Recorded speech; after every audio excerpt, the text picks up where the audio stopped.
Hey guys, welcome back. Developers Diary number 3 with Arcane Factories. And as promised, like last week, we are supposed to bring someone from the 2D artists of the team. And as always, Justin is here with me as he is the team captain of Arcane Factories. And we have Kathleen here as the 2D artist. Hello. Hey, nice to be here again. Developer Diaries is really simple. We just got a couple of questions for each of you guys, and Justin, usually you will have the same sets of questions because we want to hear all the updates that's happening within Arcane Factories.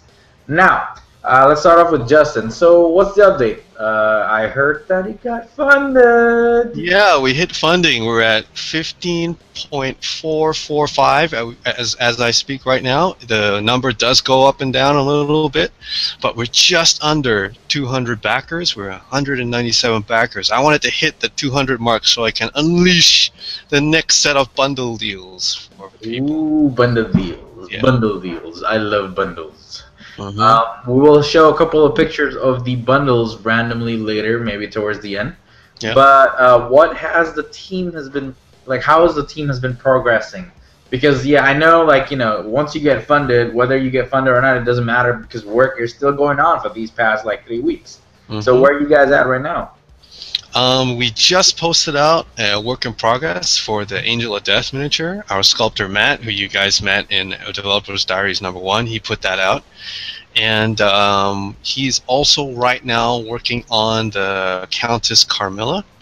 That's been a very popular miniature. There's been a lot of requests for it. So we're going to do a little bit of a sculpt of her and show you guys where we're up to with that one. And that should be available maybe sometime tomorrow.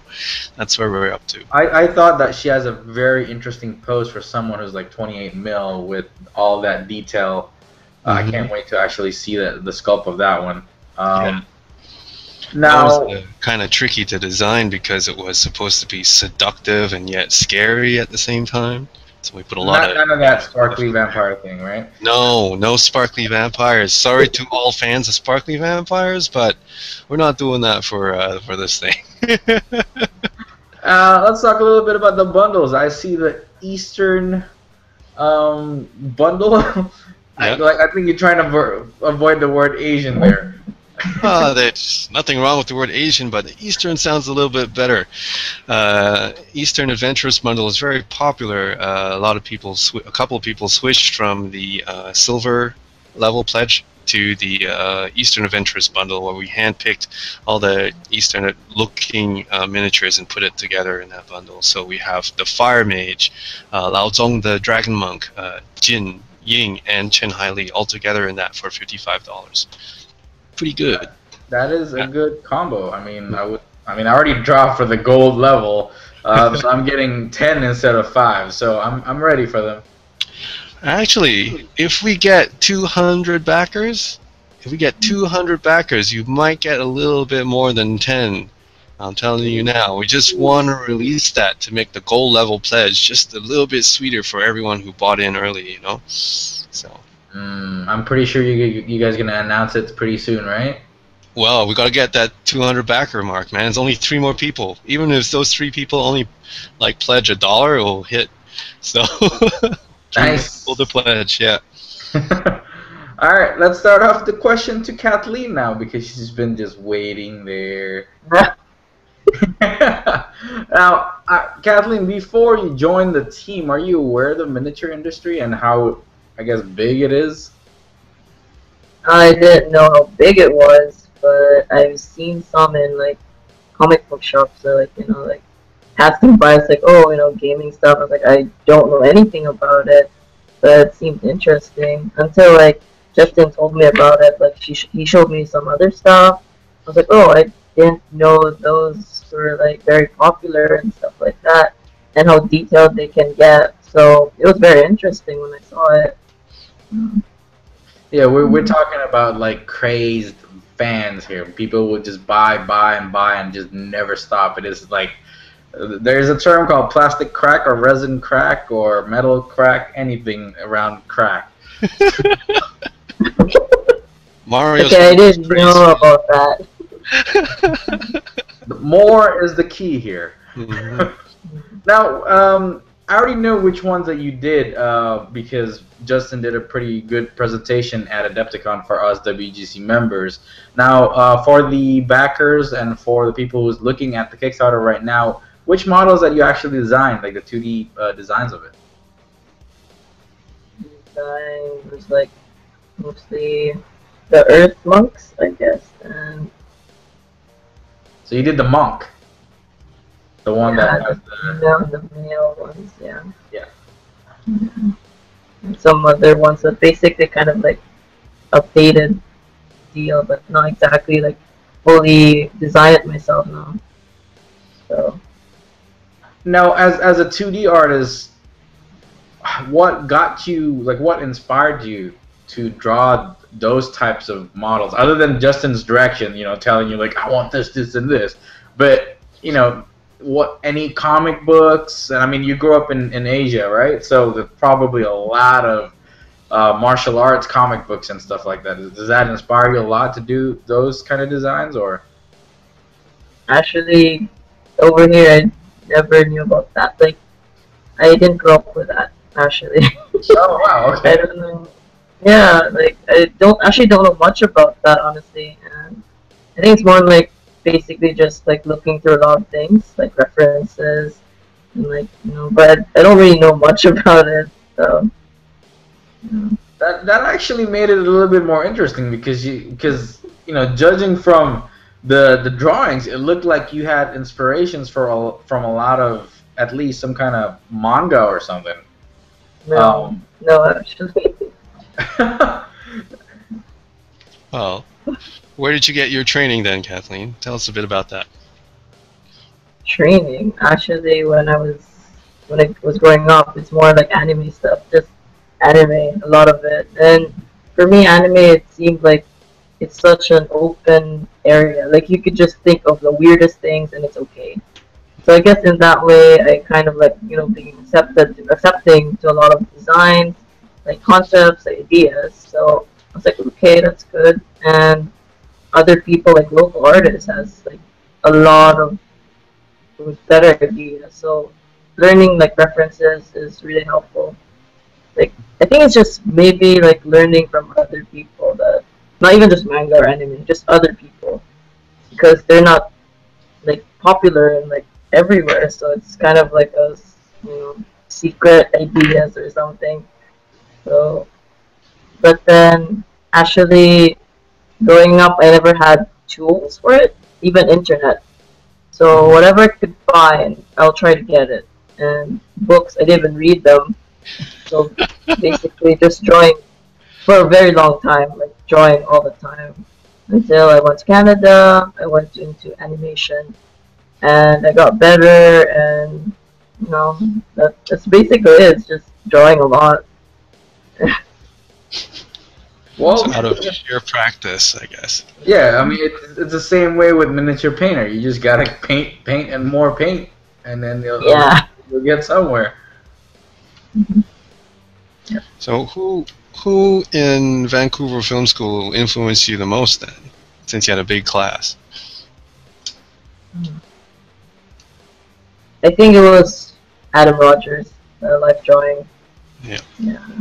He was. I've only been to like 2 different schools, but he was really, really good, and I learned a lot from him, basically.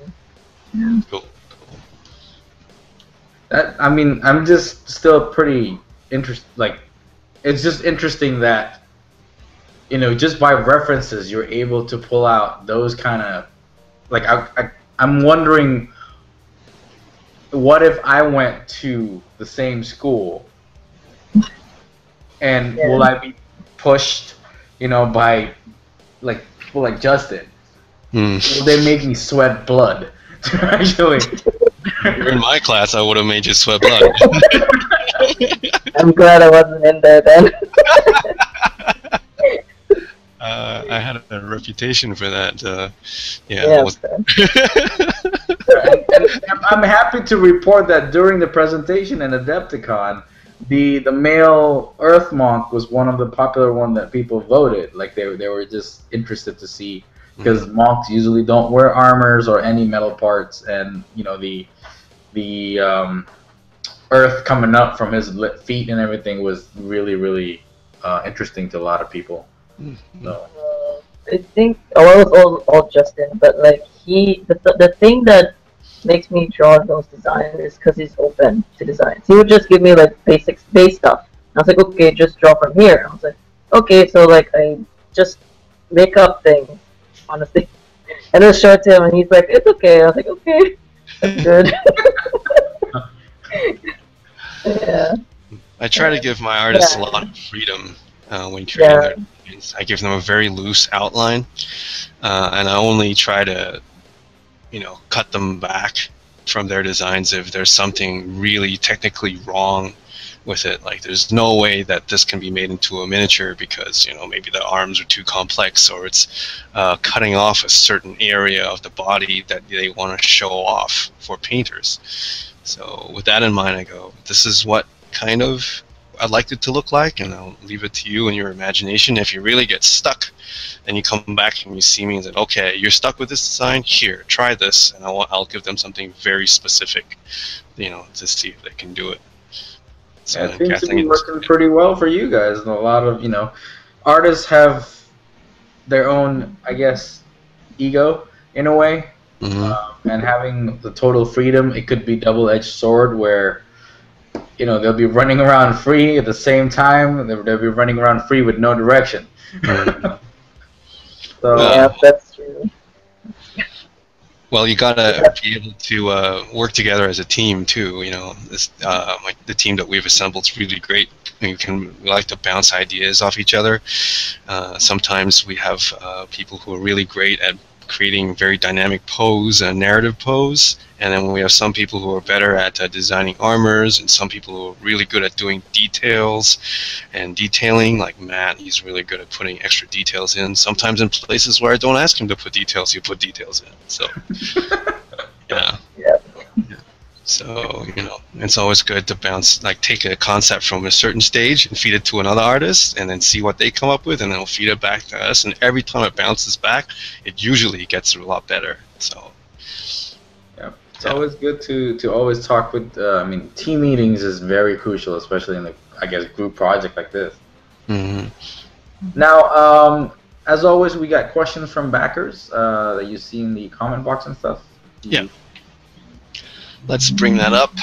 I can say without even looking at the comment page, that's the number one question that we've always been asked is there a game with your models? And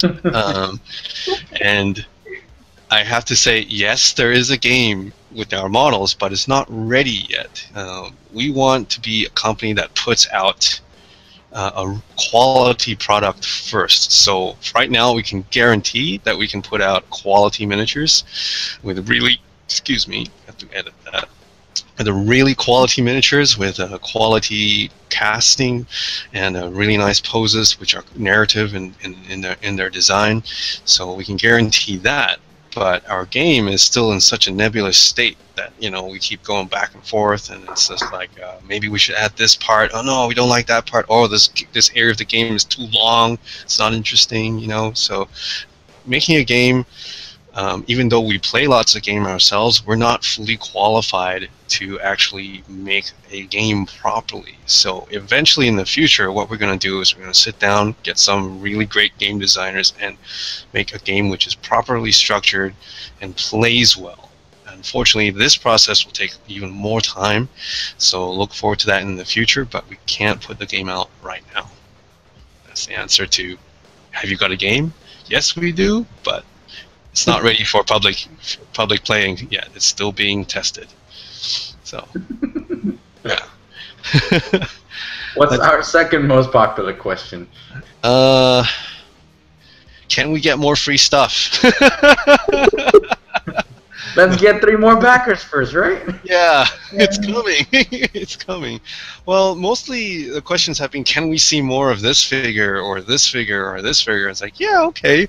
We're getting some of the most popular ones out. Like, of course, Death is very popular, so we're giving people a work in progress look at how the sculpt's coming along, and then the Countess Carmilla is coming along with that as well. So hopefully that sates some of the hunger to see some of our some of our models in its work in the work in progress state of it so far. Yep. And so far, you've also unlocked the bundles with $55 for all the 5 different Eastern adventures, right? That's right. Well, And we also have the Deathly bundle, which has been, people been wanting that. It's the Herald of Death. Yep, the Herald of Death has been unlocked for everyone. Everyone can pick it for a different level if they want. And it's been bundled together with the Angel of Death together, so those 2 deathly guys all come in together. The other one is a special one that only a few people requested, so I just threw it out there, but, in case someone's crazy enough to get it. It's there. It's the Platinum level bundle at $700. It's pretty much, if you want us to design something, we will design the model that you want to design, a 30mm model, not a big one. So we will design that for you. You can ask for almost anything as long as it's not super offensive or pornographic. We'll design that for you. For something super offensive, other companies can do that, not us. We're going for not really family friendly, but something a bit just M rated, not MA or R rated stuff. But yeah, we will design what you want, and you also get the gold level pledge in there as well. And we will actually get you the master copy of the miniature that you want in super high detailed resin to you, and you'll be the only person who has that. We will not make that available to the public. There will be a unique miniature just for you. That sounds interesting. You want to be immortalized as a small figure. Yeah, pretty much. I was going to wonder, maybe, Mini Wargamer Dave might want his own miniature for himself. I don't know. Complete with the beard. Yeah. Not sure if he wants the long-haired version or short-haired version. Or maybe Chung might want one. Anyway, guys, we actually ran out of time for Developer Diaries because we are trying to keep it short. Thank you again, Justin, for all the updates, and thank you for Kathleen, who actually here. She's actually on a different time zone than us, so I really appreciate for you to actually be here and actually answer some questions. And again, guys, good luck for the project. Congratulations for being funded, and look forward for Developer Diaries number 4. Bye. Bye.